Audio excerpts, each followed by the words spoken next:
প্রধানমন্ত্রী আরেকটা ভয়ঙ্কর কথা বলেছেন কয়েকদিন আগে। তিনি বলেছেন যে সাদা চামড়ার লোকেরা নাকি তাকে বলছে যে তাকে এখানে কোন একটা দেশের এয়ার বেস করতে দেওয়ার জন্য, অর্থাৎ সেখানে তাদের জঙ্গি বিমান নামবে, সেটাকে তারা এয়ার বেস হিসেবে ব্যবহার করবে।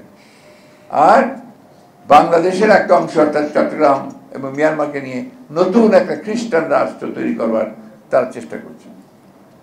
আমি গতকাল বলছি, আজকে আবার বলছি যে প্রধানমন্ত্রীর উচিত হবে এই মুহূর্তে জনগণের সঙ্গে তার প্রকৃত ব্যাখ্যা তুলে ধরা। কারা এটা চাইছে এবং কেন চাইছে, আর আপনারা কেন এটাকে এতদিন পরে প্রকাশ করছেন, এটা আমরা জানতে চাই। কারণ আমাদের বাংলাদেশের স্বাধীনতা সার্বভৌমত্বের প্রশ্ন, এটা আমাদের সার্বভৌমত্বের প্রশ্ন। আপনাদের হাতে স্বাধীনতা কোনোদিনই নিরাপদ না।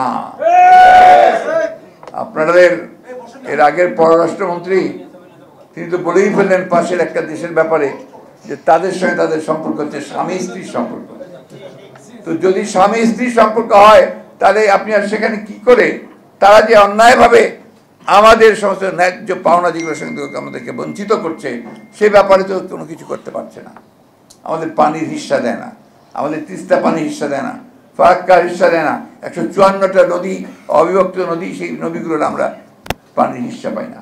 সীমান্তে আমাদের হত্যা হয়, সেই সম্পর্কে একটা টু শব্দ করে না। আজকে এই জিনিসগুলো আপনাদেরকে দেখতে হবে। আপনাদের উপরে আর বলেবাদের উপরে যে অত্যাচার নির্যাতন, ধর্মপ্রাণ মানুষের উপরে যে অত্যাচার নির্যাতন, আর একটা ভয়াবহ ঘটনা ঘটছে, এটা আপনারা কে কতটুকু খেয়াল করছেন আমি জানি না। সেটা হচ্ছে যে প্রাইমারি স্কুলের যে টেক্সট বইয়ের মধ্যে, এগুলোর মধ্যে এমন এমন কারিকুলাম আনছে যা আমার কালচারের বিরুদ্ধে, আমার কৃষ্টির বিরুদ্ধে, আমার ধর্মের বিরুদ্ধে। এগুলো আমাদের কখনোই কোনো কালে আমরা এভাবে চিন্তা করিনি। আমরা বড় হয়েছি ইসলামিক যে চিন্তাধারা, সেই চিন্তা আমাদের পরিবারগুলোর মধ্যে আমরা বেরিয়েছি। অন্যান্য ধর্মের লোকেরাও তাদের কিন্তু একটা ধর্মীয় একটা প্রভাব তাদের মধ্যে ছিল বলে তারা সেইভাবে বেরিয়েছে। আজকে সেইখান থেকে সম্পূর্ণভাবে বের করে নিয়ে একটা ধর্মহীন একটা রাষ্ট্রে পরিণত করবার চেষ্টা করা হচ্ছে। বন্ধুগণ, শহীদ প্রেসিডেন্ট জিয়া রহমানের শাহাদাতবার্ষিকী পালন করার উদ্দেশ্য একটাই, বারবার করি, শহীদ প্রেসিডেন্ট জিয়া রহমান শুধু স্মরণ করলে হবে না, মনে করলে হবে না, তাকে অনুসরণ করতে হবে। এবং আজকে যে দানব গত 15 বছর ধরে আমাদের ঘাড়ের মধ্যে, বুকের মধ্যে চেপে বসে আছে, একে সরাতে না পারলে কিন্তু আপনার স্বাধীনতা থাকবে না, আপনার সার্বভৌমত্ব থাকবে না।